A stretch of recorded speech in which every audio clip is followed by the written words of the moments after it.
to everyone. Today we're going to study SD 44.16 Dasaka Uttiya Sutta, the 10th discourse on Uttiya, A 10.95. So this sutta is named after a person, the main protagonist, as we say, the main person. The theme is how much of the world is liberated. So it's one of these very interesting themes. It's also about asking the right kind of questions. So the main questioner here is a wanderer called Uttiya. We don't know much beyond that. Now, although we do not know many of these characters in the suttas, we have thousands of them, very interesting people. In fact, all these suttas form a very rich tapestry of Indian literature, Asian literature, world literature, which have their own merit. And of course, for Buddhist literature is very special because it is our sacred text. The vitality of the Buddhist text is that they guide us in our daily life, our practice, and also give us a language to talk about our experience. And ultimately, these teachings also bring us to the goal. So in that sense, the suttas are very important. Of course, then again, a lot depends on what you do with the suttas. And we are reminded very often in the suttas, number one, to ask the right questions. Number two, to reflect on the answers. I mean, you may get the right answers, you may get the best answers, but you may not understand them. So one of those problems, And then finally to practice, to put into practice, and then to realize the truth. So basically you have three stages, three key stages. The study, the practice, and the realization. Study, practice, realization. Sometimes in the commentaries these are called the three good teachings, Dhamma, three sadhammas: study, practice, realization. It is good to balance up study and practice, because if you don't study, then it's very difficult for you to express yourself. You have many good forest monk teachers, for example. The better ones or the best ones are those who have studied some Dharma. They may not be Abhidhamma experts. You don't really need Abhidhamma to express the awakening teachings, but you need to be able to express certain ideas so that the student, future generation practitioners will be able to understand the Dharma and practice. And the thing is, people do practice. I meet strangers, new people who come for meditation.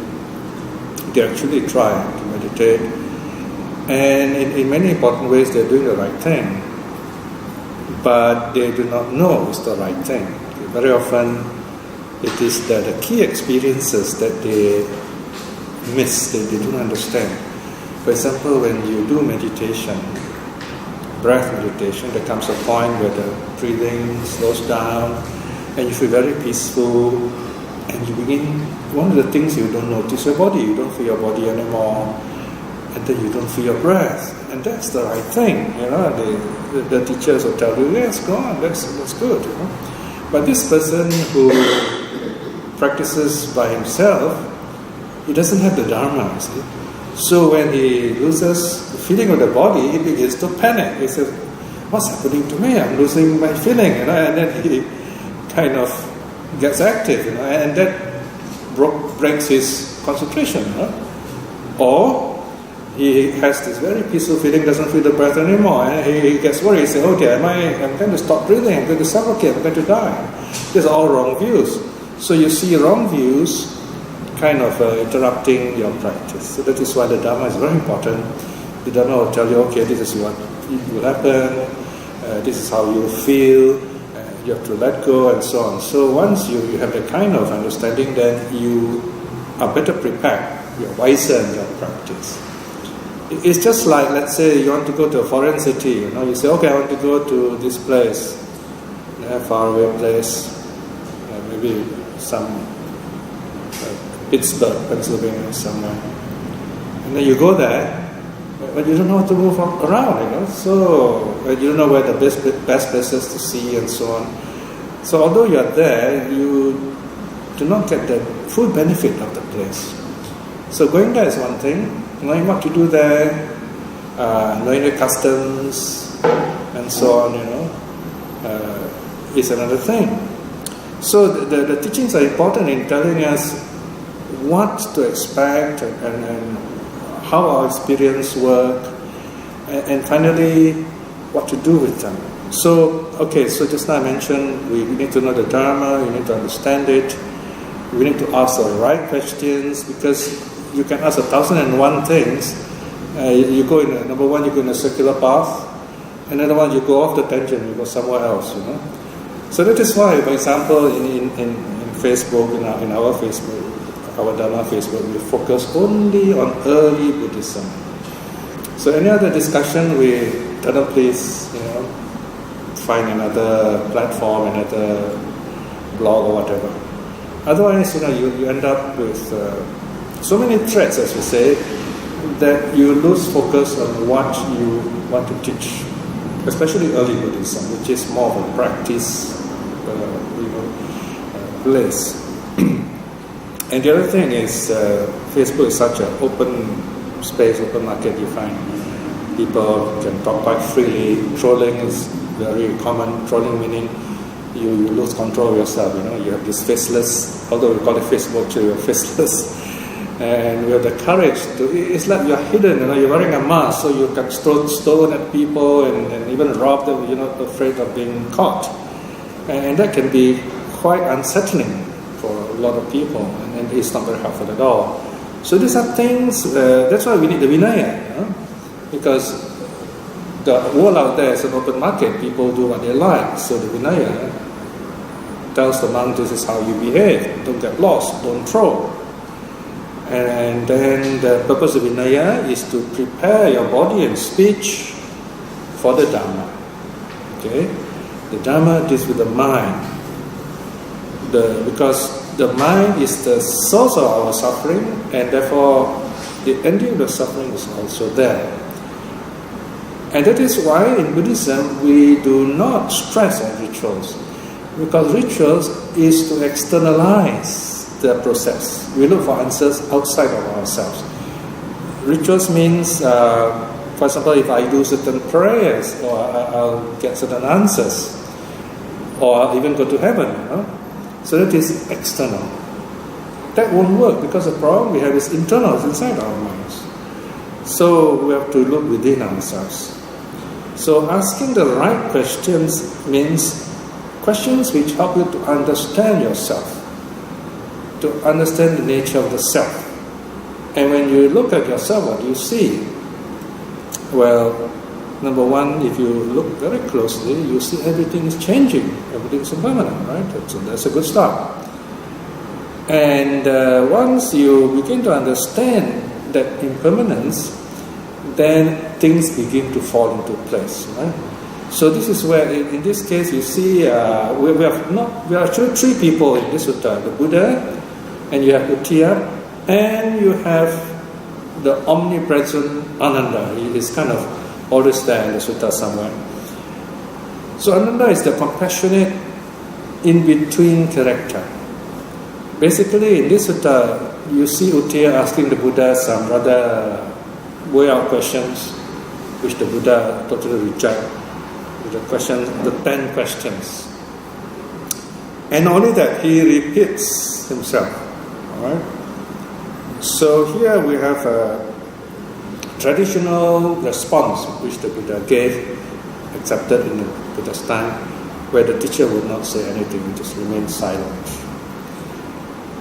That is acceptable in those days in Indian culture because the teacher is respected and he doesn't want to get into any argument. He doesn't want to waste your time, he doesn't want to waste his time either. And worse than that, he doesn't want to confuse you because there's no answers in the first place. It's anybody's guess, if you like. So this is the wilderness of the mind, which the gurus thrive on.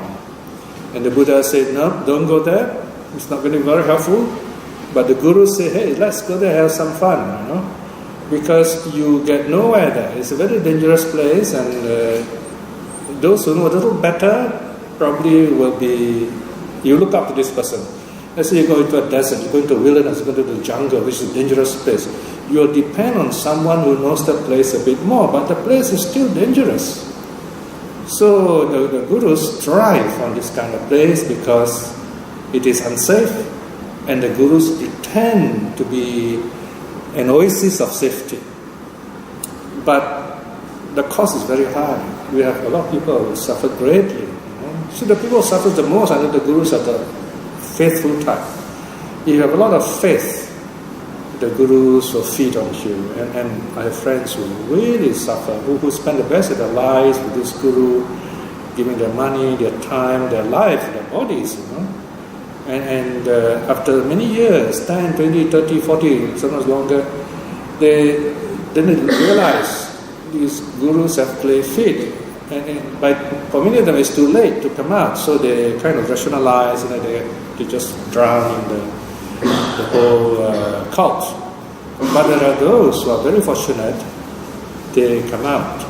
Now, coming out is one thing, surviving is another thing. You've got to get back your sanity, and I notice these kind of people, they still have a lot of anger in them. They still have suspicion, they have... They are testy, we say. In other words, you may be their good friend, but after a while, they somehow will show you their anger. So we do have a few friends like that on Facebook. And fortunately, early Buddhism is a very wonderful healing teaching.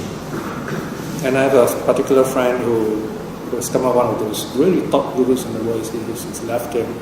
And he is also helping others to recover, So he says that early Buddhism really helped him, make sense to him, healed him, to give him a new purpose in life. You see, because once you join that kind of group, when you come out of it, you begin to really be bitter against the world. So you don't find anything really worthy to. So you want to just take advantage or hurt people wherever you can. So it's a really terrible thing to have a guru. He's the most selfish and narcissistic person who exists. He's Mara, simply put, the opposite of the Buddha. And he will quote the Buddha and he will say nice things. So people like beautiful sayings. Sayings are one thing. Whether you change yourself or not is another thing. So you have a lot of beautiful sayings in the Facebook, but you find people like, but then nothing happens after that. So it's very sad. So what we try to do is almost impossible, but I think with the Dharma it is possible, is to change people's lives through Facebook. But occasionally we do get people who write in and say, I met you 10, 20 years ago, I'm so happy I managed to see your name again, and now I have got teaching from you again through Facebook. That's good to hear. And that's why we try our very best to preserve the sanctity of our Facebook account and page. And I'm learning slowly, how to teach, because teaching on Facebook, teaching here is very different. Here we see face to face, so that there's some kind of respect, some kind of perspective. On Facebook, it's really open. It's like talking to the dark, But if you follow rules, yes, it's possible to teach others. So these people, as long as they're willing to listen, they will learn something, and it helps them. Many of them are far, far away. So when we have something good to present, that's another important thing, the Dharma. And I have to simplify it, and I put pictures, so that will help them remember. And that gives them a good idea, or to catch their attention at that time. And the next thing, there are lots of footnotes and links where they can read at their leisure the topic in detail. So I have one of those people, for example, is living far away in Canada, quiet countryside. So he's studying the 5 aggregates and he's reading all these things very carefully. One article after another, and then he's getting a really good education. But it's got a great faith, and they are learned. They like to read, and they love spirituality. So we do provide them a wonderful way of building themselves up. Right? So then the next step is after learning all these things, it's like you build a house, you see. You build a house, so you have to work hard and put things together and clean up the mess, and then you have a house. Okay? Now, once you have a house, you stop building. I mean, you don't start ordering more building materials and things. You live inside it peacefully, right? So that is like after you have learned the Dharma, you practice. And once you realize the Dharma, how do you realize the Dharma? By clearing your views. So clearing your views is like clearing the ground, of rocks, stumps, and filling up holes. So you have this nice flat ground, you build a foundation for the house, now you have this house coming up. So you must clear away these views, because views will hinder you. I mean, you can learn all the wonderful Dharma, but once you listen to wrong teachings, it will blur this, it will distract you from this clear, simple teaching of the Dharma. On the other hand, if you study the Dharma first, you're very good with the Dharma, it's like you have finished your doctor training, 7 years, 10 years, or whatever you specialize, then you can go into the epidemic area, you can go with the sick, and you know how to prevent yourself from getting sick. That's different. But if you're not trained and you go among the sick, you get sick too. See? So it's different when you mix with other religions and you're totally new. You say, oh, everyone is right. They like to say everyone is right. Only a while ago, somebody was saying, does all roads lead to Rome? Right? If you see the posting, there are all these pictures of holy people. They say, all these holy people must be teaching the same thing, from different religions. I mean, if that's the case, we won't be at wars, we won't be killing each other, even within the same religion. So I said, I don't know. I said, for me, only one road leads to Bodh Gaya. It's a way of saying it. I can also say all roads lead to Bodh Gaya, you see. But I purposely use, I said, only one road leads to Bodh Gaya, because I was thinking of the Satipatthana Sutta called the one going. It's not one way, it's called one going. The one here is playing on the mind, the oneness of the mind, samadhi. You got to go into samadhi, and you walk the Eightfold Path, and then you get focused, and then you let go of views, and you go to nirvana. That's the one going, it's the Eightfold Path. So I said, there's only one road to Bodh Gaya. On the other hand, I said, if you buy your groceries, you can buy your grocery from many stores. Very true. Many stores will hold that grocery you need.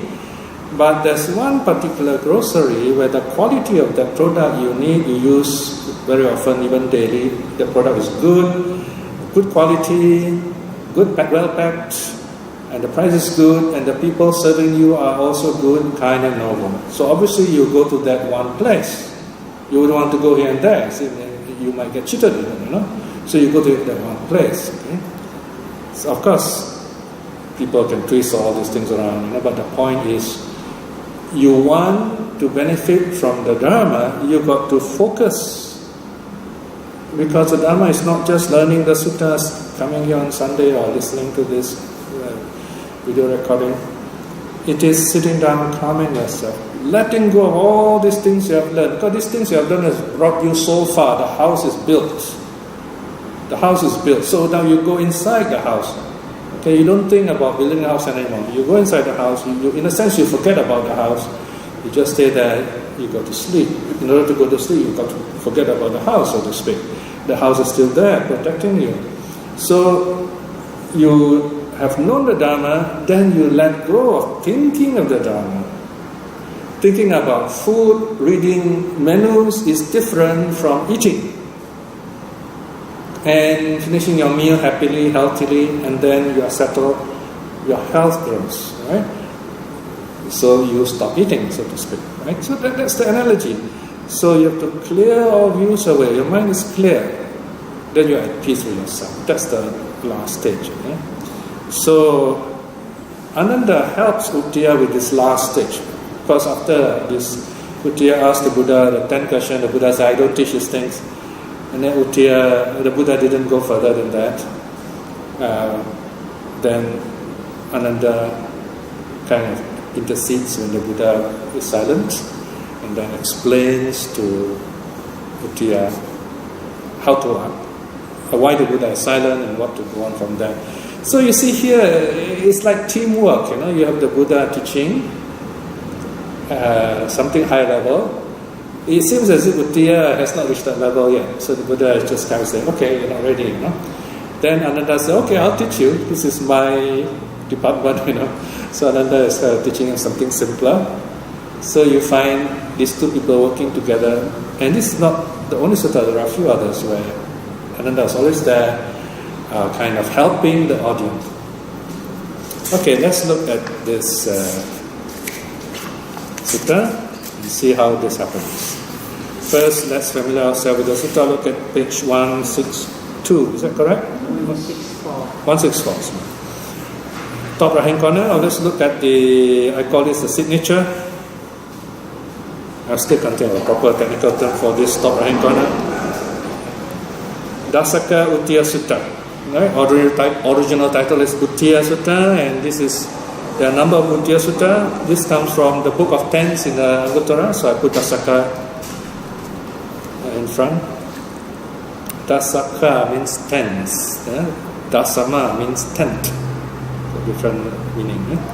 And this is found in A 10.85, book of tens in Anguttara, Sutta 95. Okay, now let's look at the translation. What page is it? Your page? 164. Okay, the sutta starts right away. Then the wanderer Uttiya approached the Blessed One and exchanged greetings with him. When this courteous and friendly exchange was concluded, the wanderer Uttiya sat down at one side. As Sting does at one side, the wanderer Uttiya said to the Blessed One. So now you have a dialogue, the question and answer. What now, Master Gautama? Is the world eternal? Only this is true, all else false? Uttiya, says the Buddha, it has not been declared by me the world is eternal. Only this is true, all else false. Right? So once you see this question, you know this is the set of 10 questions. So Uttiya is asking the Buddha cosmological questions, religious questions, philosophical questions. So the pattern is the same, the template is the same. So look at the 10. I've underlined for you. Is the world eternal? Okay, number 1. Then number 2, is the world not eternal then? So Buddha said, no, I don't teach such things. I have not made any statement on this. Alright? Why did the Buddha... This is called the silence with the Buddha. The philosophical silence, if you like. He has not made any stand on these 10 questions because you can't really prove it substantially, satisfactorily, whether it's one way or the other. Alright? So, this is the field of modern learning. Modern learning loves this, because once you have a solution, that's the end to learning. No more Western philosophy. Western philosophy rests on the idea is that solid philosophy has no solution, only creates problems. Okay? Once you have a solution, that's it, nothing more to discuss. Because the very word philosophy, philos plus sophia, this is Greek. Philos means I love, to love, and then sophia, wisdom. Alright, in other words, to go on questioning. Now in Thailand, they translate philosophy into Thai as prajna. Okay, prajna is prajna in Sanskrit, panya in Pali, means wisdom. Okay, so it's something very different. So I remember when I was in the Man's University, we were studying philosophy. So the lecturer says, okay, there's a difference between philosophy and prajna in Thai. And It's telling us what's the difference. So whereas prajna is wisdom is something you experience and then you apply in daily life, you are free from suffering. So the Buddha doesn't, you talk about, is the world eternal? Well, if you see how things arise and you say, yeah, it's eternal, But if the other philosopher looks at things dying and then you say the world is not eternal, it depends where you look. There's no one full correct answer. Number 3 is the universe finite? Is the world finite? Or is it infinite? In other words, is the universe limited or unlimited? Okay, again, there are various, even today scientists have no single answer on this. And then the next one, number 5, you have another set. Okay, so your first 4 set, then the next 4, another set. The body and the self, or body and the soul, if you like, are they identical? Is the body and the soul, are they the same? Again, Buddha said, no, I don't teach such things. Or are they different? Right? Soul is one thing, body is another thing. So what's the big deal here? Now, if you say the body and the self, or the body and the soul are the same, then the body dies, the soul also dies, so to speak. This is the materialist view. Most Singaporeans believe in this, body dies, the soul dies, that's the end of everything, nothing more, It's a very dangerous idea, actually. I would say this idea is more dangerous than communism, But we don't realize this. Because if we think that everything ends with death, can you imagine what kind of moral view we have about life? I can steal, murder, and I say, you want to live, you live well. Commit crimes, don't get caught. But the Buddha says, you may not get caught now, but you have other lives to come, and the karma is going to follow you. The karma is like a shadow, right? So although karma may not be a perfect idea, it's a better idea than God idea. Because karma is self-responsibility. You are accountable for your actions. And the actions you do becomes your habit. So at least theoretically, karma is a very powerful, more ethical teaching. Whereas the God idea depends on who interprets who or what God is. And it's a very easy ideology for attacking power.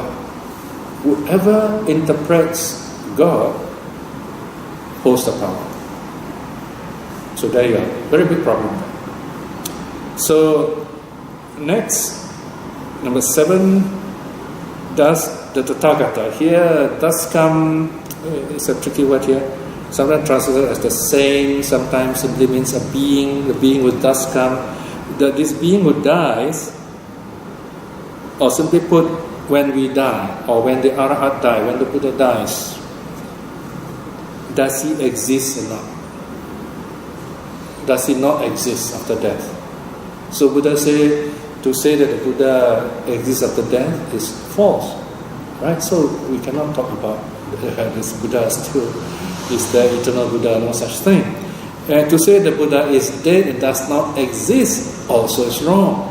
Because if you say something exists, you're assuming the opposite, that something exists, you contrast against it.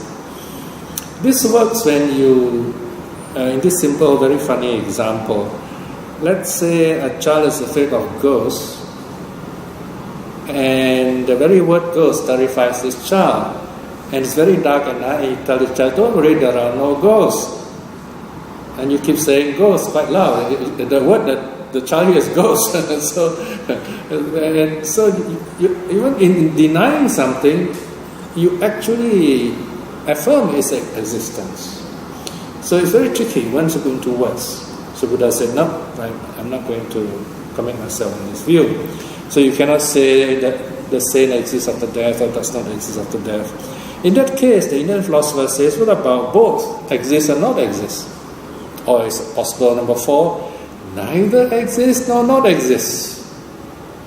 Now this way Indian philosophy goes beyond Greek philosophy.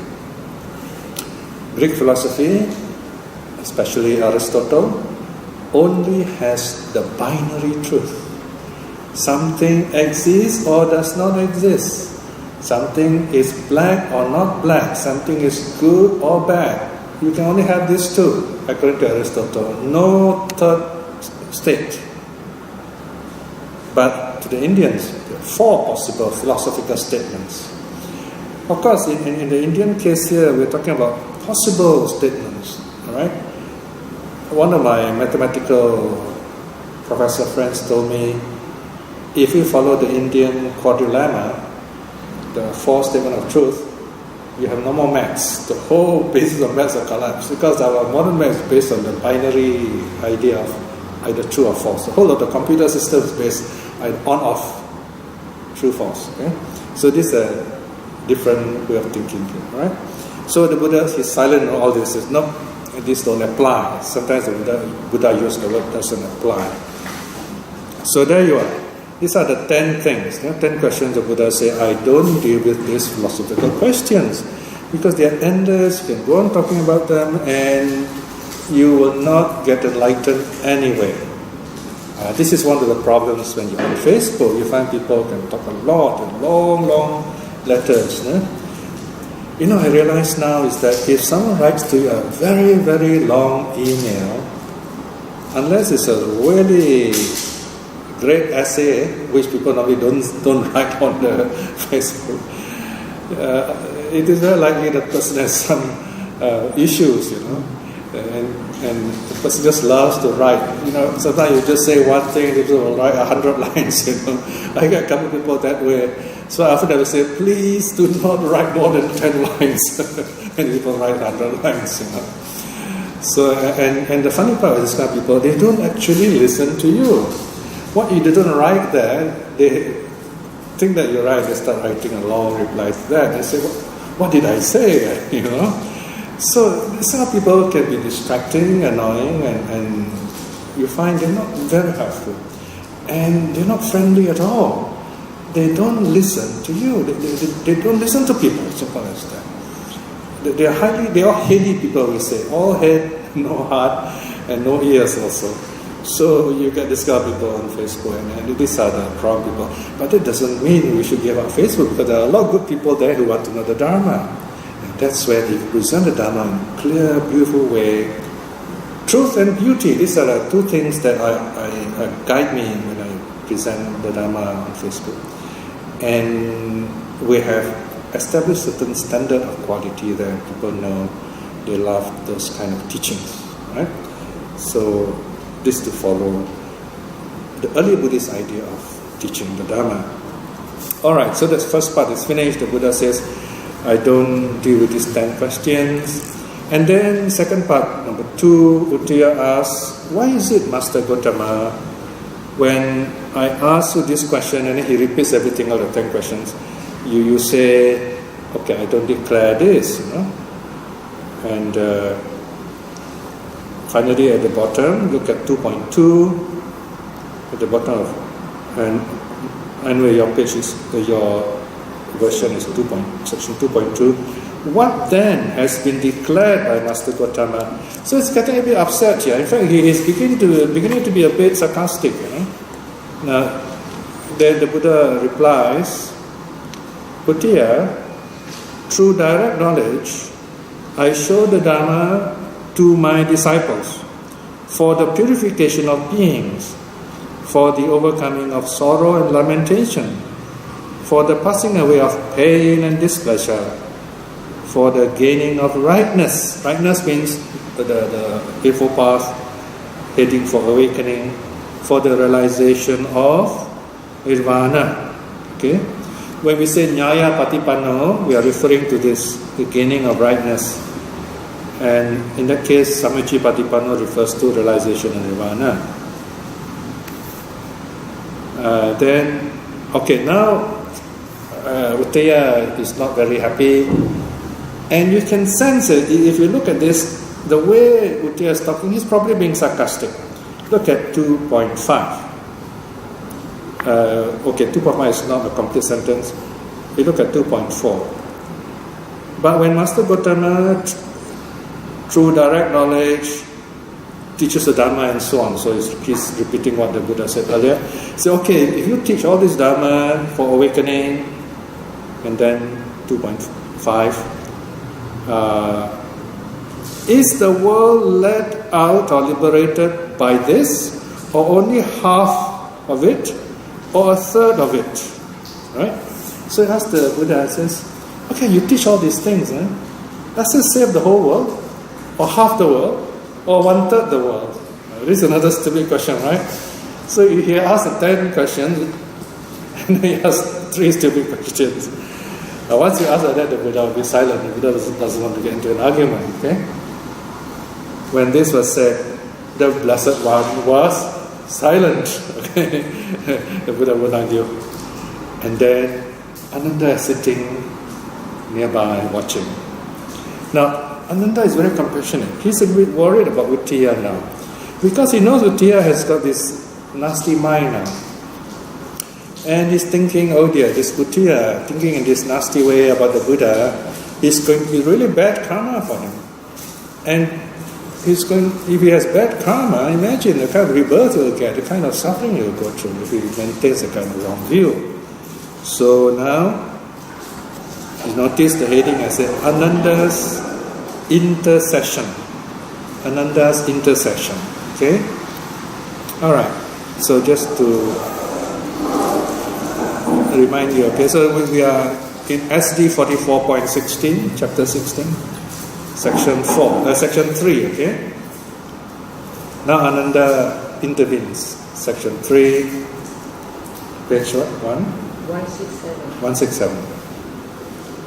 Then it occurred to the Venerable Ananda, let not the wanderer Uttiya fall into any false view, thinking indeed when I asked the recluse Gautama the supreme question regarding everything, he sets it aside, does not answer it. Is he faltering? This would not be good but painful for the wanderer Uttiya for a long time, right? So in order to say, the Buddha probably is ignorant.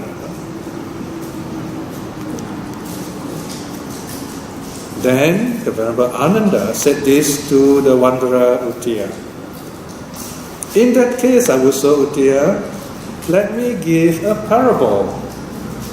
For some of the wise here understand the meaning of what is said by way of a parable. So in other words, now the Ananda says, let me put it another way, in a story form. Suppose Avuso Uttiya, there were a royal frontier city with strong bastions and strong encircling wall with an archway that has a single gateway and a moat around it. Okay. Now a bastion is a corner, a very powerful tower. Okay, it's called a bastion. I know this one because in Malacca we have a fort there, but by the Portuguese there is a bastion there. And then you have a moat. The moat is like a channel all around. Okay, and normally they put crocodiles and snakes there, so that the enemies, when they try to cross, they get into trouble. All right, so here is a parable of the frontier city. It is a very big city, very well guarded, well protected. 3.4. Now, before there's a bit more. 3.3, second paragraph. The gatekeeper there, clever, experienced, and wise, keeps out strangers, those whom he knows not, lets in only those whom he knows. He patrols along the pathway all around the city so that he would see no cracks or cavities in the wall, even large enough for a cat to pass through. Right? So you have this fort and you have someone guarding it. So who's the Buddha, who's the Dharma here? It's very clear, right? The Dharma is the fort, the Buddha is the patrolman, the guard. 3.4. Now, he might not have such knowledge. So many people have entered or left the city. But he knows this much. Whichever large creatures that enter the city or live it, all of them have to enter or live by this gateway. Okay? So what is another trying to say now? Another trying to impress Buddha. He says, okay, imagine the Dharma is like this fortress, very strong fortress, and the Buddha is the jaga, the guard patrolman. So he won't know how many people come in and out. Of course he can, he wants to, but it's not very useful knowledge here. So also, the Buddha won't tell you whether the whole world is safe or half the world or one-third the world. It's not like that, you know. This is one of those common problems in religion. Almost every religion will be asked, are you sure you can save the whole world? No religion can save the whole world. Because the world is being generated even as we speak. The world is growing and changing, see? And some religions face very serious problems in this direction, you know. For example, those God religions, they say you must believe in a certain prophet, certain teacher. If you don't, you go to hell. Then the question is asked, what about people before that time? You know, before this great teacher arose in the world, what about them? They don't believe in this teacher, you know? Do they go to hell too? So it's not easy to answer that kind of question. Whereas we don't have this kind of problem in Buddhism. Firstly, we saw this problem by saying there are also past Buddhas. Alright? And number two, the Buddha doesn't place himself as a key figure like a prophet. Instead, the Buddha says what causes suffering is karma. Karma punishes you. The Buddha is just a teacher. So whether Buddhas arise or not, it is the truth that things are impermanent, and that universality of the teaching is very important. Where the Buddha says that the teaching, the truth still exists with or without him. But it is through him that the teaching is given very clearly to us. So this is where he doesn't have this problem. And there's another problem called, I think it's called theodicy, if I'm mistaken. Meaning the problem of suffering. Okay? I mean, if we talk about a powerful God, all-loving God, compassionate God, all-powerful, all-loving, what's the missing one? All-powerful, all-loving and compassionate. And all-seeing and so on. It can't exist because there is suffering, see? Alright? So, I mean, if he is all-powerful, he must have created suffering also. If he has created suffering, he can't be compassionate. Alright? I mean, if he's compassionate, why create suffering in the world? So, all these big issues. Of course, the theologians have all the answers, right? Quite tricky answers. Whereas in Buddhism, we don't have this kind of problem. We don't have a problem of theodicy. Okay? So, here, coming back to this sutta, so Ananda says, alright, you have this guard who just stands guard to make sure enemies do not enter the fortress. So the Buddha keeps out bad elements, distractions and wrong views and defilements. So this is the parable. Then Ananda continues 3.5. Even so, Avusodiya, the Tathagata is unconcerned whether the whole world is let out or liberated by this, or only half of it, or even a third of it. Right? So Uttiyā is asking about statistics. No? Then Ananda closes the teaching by telling Uttiyā what the Buddha teaches. He gives a very nice short summary, which is I've written on the board behind me, 3.6. But here, the Tathagata thinks thus: whoever had been led out or liberated from the world, or being led out, or will be led out, In other words, past, present, future. Okay, in the past, the Buddhas have taught. In the present, the Buddha teaches. In the future, other Buddhas will teach the same thing. They all have abandoned the 5 mental hindrances. The mental impurities that weaken wisdom. Right? So these are all the Buddha teaches. Number 1, they will teach you how to overcome mental distractions.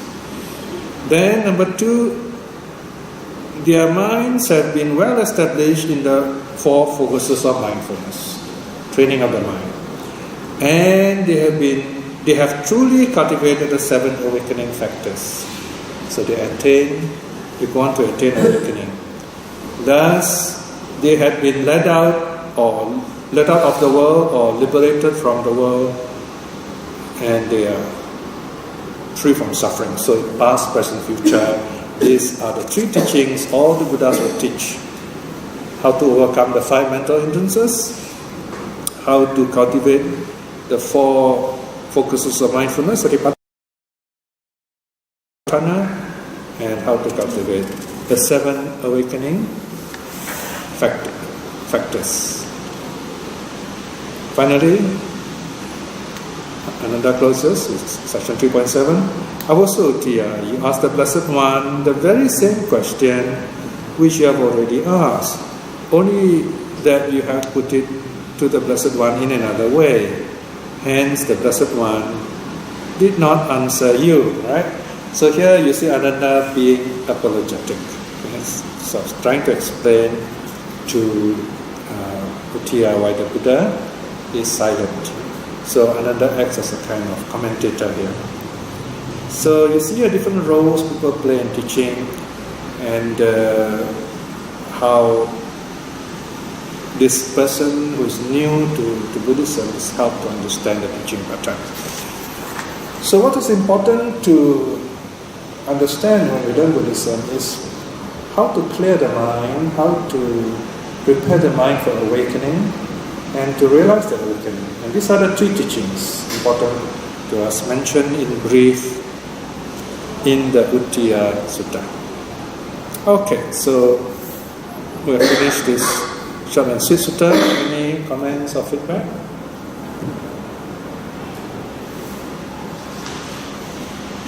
There is a typo. Footnote. Number? 34. The 5 focuses of mindfulness. 34. Oh, yes, correct that is. Yeah, this is one of those things, lots of human errors, so we need proofreaders. And my eyesight is getting worse, so we really need proofreaders. I have this friend who reads all he's a very voracious reader, but he is not too keen about proofreading because you have to stop and so on, So he says, it's okay, only minor typos. It makes interesting reading, he says. If you spoil the reader, then, then the reader goes through smoothly and then he finds it takes everything for granted. But anyway, it's good to correct typos when you see them. So this is one of those things I hope. There's one thing about Facebook, you don't always get the help you want. I put out a notice there, you can try one day and say, I'm going to kill myself. You put it on Facebook, and you'll see the response. Yeah. So people ask, how are you going to do it? When are you going to do it? They can be so callous, They don't realize it could be real, Anyway, this is one of the problems. Maybe we are new to this kind of communication, so we are frivolous about it. So I wrote that and said, look, I am 68 and I don't know how long more right now I will survive. If one of us goes, this whole Sutta Discovery series will just close down. No more Sutta Discovery, so whatever is online, it may or may not be there. The whole website will close down because unless someone takes over. And I don't think our children will carry on. I don't know. We don't know yet. They're still quite young. So the one way out is to have a group of people from either one temple or Buddha's temple, people who really love suttas to get together and maybe, help out with the proofreading, and then I will teach them how to work with the Sutta Discovery series. But it's a really huge project, There are many indexes that can be done, indexes of teachings, indexes of names, indexes of suttas, all these are being done, but one person can only do so much. Whereas if you have a group of people, instead of listening to endless talks which are not helpful to them, they can really do something with the suttas which will really educate them. And you find there are people who rejoice to tears when they read the sutta. They say, it's amazing, I never know the suttas are so beautiful. And no one introduced it to them, and they have all this intelligence and mental capacity to understand the suttas, and they have been deprived of the suttas. So can you imagine if they have all these suttas, But these people are few. We have a few of them who are very good proofreaders, who really rejoice in the Dharma. So I was thinking if we can get more such people together in a temple or some group, then this Sutta Discovery series will continue, despite both Rana and I moving on after that. The suttas will always be available to other people. Because this is a living translation. It's a practice translation. You have two kinds of translation. The first kind is called the professional, the commercial translation, because those translations, they are nicely printed, they got certain limitations, very nicely presented, and it's fixed, So if there are errors, they're fixed. Whereas this living translation, we go on correcting the mistakes and new materials added as they come, and then you can interact with the person in charge. You want to learn something, and then he will give you the suttas, and you can ask questions. So, in other words, we are living the teaching in this way. It's not just a book which you can make hundreds of thousands of dollars from it. This one is freely available online. So this is called a living transmission. This is a practice translation. It's something we as Buddhists use as part of our practice. Okay? But sadly, I have no response from that. I hope in time we will get some kind of positive response where we can form a kind of group. Not necessarily a committee. Of course, the committee will be very good. And maybe in the future even a society, after my death, something like the Sutta Society of Singapore, SSS, or the society, something like that. Just a thought, Anyway, that's the future. I'm just telling you what will or may happen. Okay, any feedback or questions? Actually I'd back to this, which I probably never mentioned before. This is our page 166, where this is 2.2. Yes? When you use the word the realization of Nibbana. And I keep saying, why aren't you using Nibbana instead of okay. Yeah. Okay, I follow certain guidelines where there is an English word. I will use the English word. English word here meaning there are big dictionaries like Oxford English Dictionary, Merriam-Webster's dictionary, the big huge dictionary. When they have the word, I use it. So Nirvana is an English word. It is originally Sanskrit, yes. It's English. Dharma, Nirvana, Karma, these all English words. But I feel that you are the most internationalized person. In Google or Oxford Dictionary, when they do updating, they will then see how many Nibbana has been used. Then Nibbana is never used. Then Nibbana will never get into the Oxford Dictionary. That is true also. And if you don't help to get Nibbana into the dictionary, your government will never get it done. Okay, now we come to the question of aesthetics. To me anyway, right? If you take the two words Nirvana and Nibbana, okay, this is my personal opinion, okay? I think Nirvana is aesthetically has a better sound. Just aesthetics, right? However, there is a real problem when you come to the word Dhamma. Okay, so I tell you, I'll be honest, I'm quite undecided on this. Dharma, again, Dharma is English, so I often use Dharma.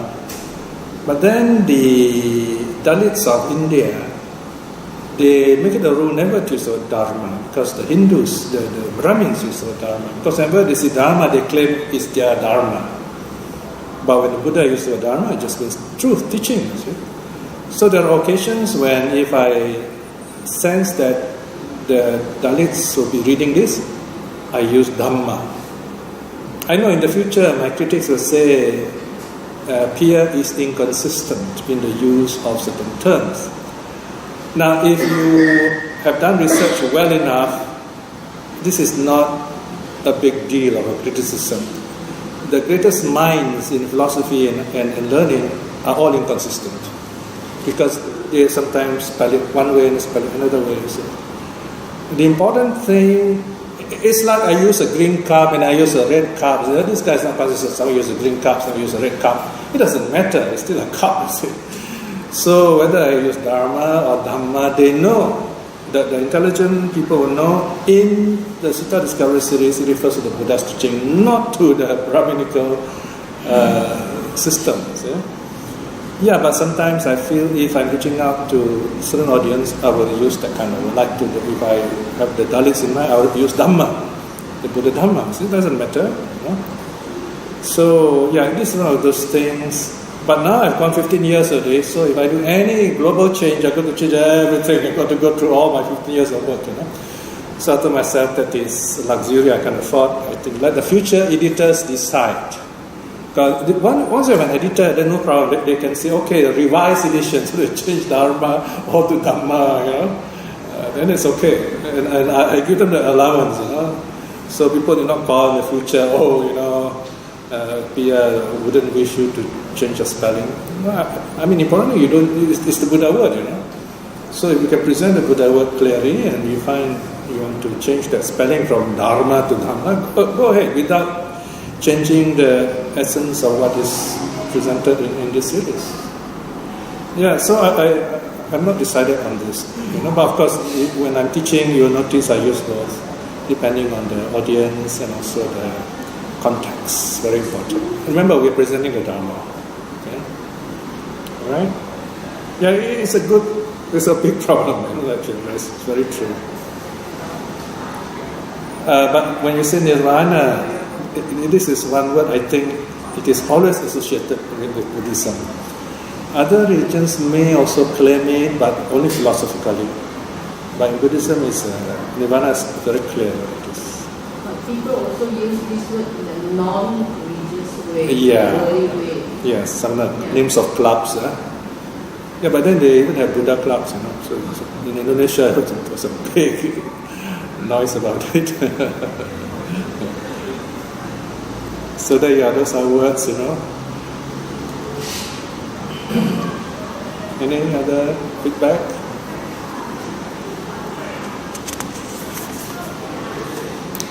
We have 2 more suttas, 2 more weeks, and then we'll finish off with this volume. And we're going to volume 45. And I'm just wondering, whether I should take sabbatical, my translation, and then revise those 15 years of volumes, those 50 over volumes. That's one way. If you were to revise, how long would you take? Hard to say. You got 50 volumes, So can you imagine one volume would take at least 3 months. 3 months? Yeah, about 3 months. I mean, safely. I mean, we're talking about human capabilities, I'm assuming you're in good health and everything. Yeah. No, I mean, put it this way, I was not certain I could sustain 15 years of the timetable, one volume every 3 months. But somehow things seem to work out. I get this, something like, not to say growth spurt, energy spurt if you like. So I'm able to translate, let's say, something 1 sutta a day, But remember, speed has its cost, The faster you go, the more likely you can make errors, So it's better to go slow. So I will finish sometimes one volume in 2 months, then I have 1 month break. It's very important, you know. You can't like, you work 3 months straight without stop. It's not humanly possible. Like this time, I'm taking about 1 month break. I finished volume 51A in time, so I'm taking September off, actually part of August or so. So I have to start soon, you know. I normally have to start early so that I will not forfeit my next 3 months, you know. So that's how I do it. The idea is not to get burnt out. Once you get burnt out, it's very disastrous. You don't feel like working anymore. So it's just that those old ones, they need to be updated and they need to be spaced out, you know, more spacing and some new things. In fact, we have the latest files in our computer, and we have to upload them onto the website also, and that is Ratna's job, and she's got a lot of other tasks, so we can't possibly upload everything we want also. So this is the other problem. That's why we encourage people, if you are, let's say, you're going to read a certain file, you can contact us directly, we'll send you the latest one. So those online are simply to give you an idea of what we have.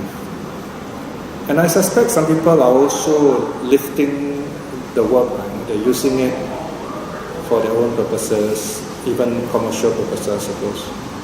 And they just use it.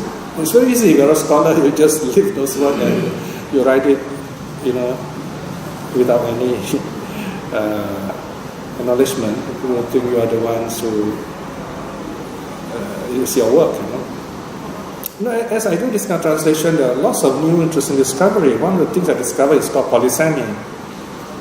In Buddhist words, you have more than one meaning, and very often to the Indian mind, a word can have many meanings, like the word Dharma. Even the word Parayana, which is found in the Nalaka Sutta, the story about Asita, how he first visits the child Siddhartha, and he tells his nephew Nalaka to meet the Buddha when the Buddha awakens. So this sutta spans from the childhood of Siddhartha to the awakening of Siddhartha. That is 35 years, you know. 35 years. So in that sutta, the word Parayana is mentioned. So Parayana can mean support, and it also can mean the way across. You know, in other words, moving across to Nirvana. So some translators think that you only can choose one meaning. Or they choose one word and then in the footnote they give the full meaning. So I've devised a way where it's possible to put in all the meanings, or at least a few of the meanings. So that's important, to show all the meaning of that one word. Okay? Although not always possible, but we should be aware of that. So it's not just a translation, it is a new way of looking at the suttas in terms of practice. That's why the sutta discovery is very important in that sense. Okay? It is a practitioner's translation, not a commercial or professional translation. So in your work, you actually keep the Pali language alive? Yeah, of course. The Pali tradition. The Pali language is already preserved well enough in the text. Here we are like advertising, showing the beauty of the language, the truth and the beauty of Pali. Any other questions or feedback?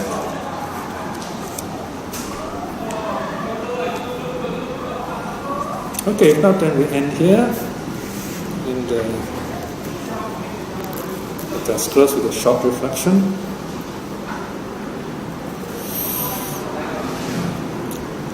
The study of the suttas is to help us understand ourselves better, how our mind works and how we can grow beyond ourselves to see true reality out there, so that we approach closer to Nirvana, meaning total freedom from rebirth and suffering and ignorance. So the suttas are amazing in the sense that they record this method and examples for us to follow. So suttas are precious in these ways. Reflecting thus is a very wonderful good karma. By the power of such karma, may we be blessed with the courage and wisdom to aspire at least to attain stream winning in this life itself. And by the same token, what about the 3 jewels? All the good things we have done. Let us cultivate loving kindness to ourselves for our own good health, happiness, and mental lucidity, so that we can study the suttas and be wise and useful to others in the Dharma way. And also cultivate loving kindness to all our loved ones, to those who have been supporting us. May they be well, may they be happy. And to all the people here who have been supportive of us to use this place to study the Dhamma. And also by the power of the 3 jewels and all the good deeds we have done, let us send out our loving kindness to all those who are seeking the truth and those who have difficulties or loss. May they find their way to the full path in this life itself. May all beings be well and happy. Sadhu, sadhu, sadhu.